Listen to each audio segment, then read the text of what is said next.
Love you. My god, love you two.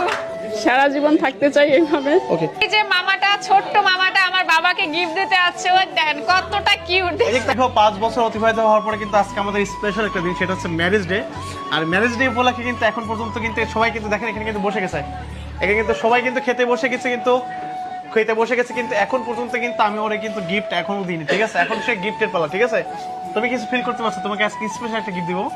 হ্যাঁ, না যেটা তুমি লাইফে চাইতে জীবনটা তেজপাতা বানিয়ে ফেলছো, লেবু চিপতে যেমন রস বানাই ফেলো, আমার রস বাই করে ফেলছো, ঠিক আছে? দাও দাও দাও দাও করে, হ্যাঁ? তুমি ভাবছো আমি দিব? না, হ্যাঁ, দেবো না? তাহলে তো দেওয়া হবে না। না না, গিফট দেওয়া হবে না। যেহেতু আনছো তা তো দিতেই হবে। কি Sure? আনছো? হ্যাঁ? হ্যাঁ, আচ্ছা ঠিক আছে, দিব। স্পেশালি ভাবে কিন্তু নিতে হবে, ঠিক আছে? হ্যাঁ, স্পেশালি জিনিস কিন্তু, ঠিক আছে? ওকে ওকে, চোখ বন্ধ করো, চোখ বন্ধ করে করো, তাকাবো না কিন্তু, হ্যাঁ? ওকে। ঠিক আছে?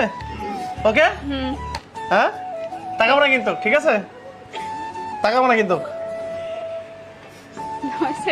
তাকাবো না কিন্তু, এখন পর্যন্ত দাও ঠিক করে নি আগে, ঠিক আছে? তাকাবো না কিন্তু, স্পেশালি কিন্তু তোমার জন্য এটা। তাকাও, I love you, I love you. My god, love you too. সারা জীবন তোমার সঙ্গে একসঙ্গে থাকতে চাই।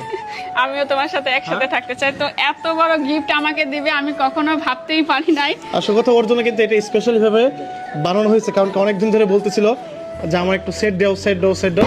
কোন কোন আপুরা নিজের স্বামীর কাছে শুনেছে যে আমাকে আব্বা বল, আমাকে আব্বা বল, আব্বা যদি না মারবি তাহলে তোকে মারা বন্ধ করব না, আর যদি আমাকে আব্বা ডাকিস তাহলে তোকে মারা বন্ধ করব না। আসল কথা এই কথাগুলা কোন ভাগ্যবান আপুরা আপনার স্বামীর কাছ থেকে শুনছেন আমি একটু জানতে চাই।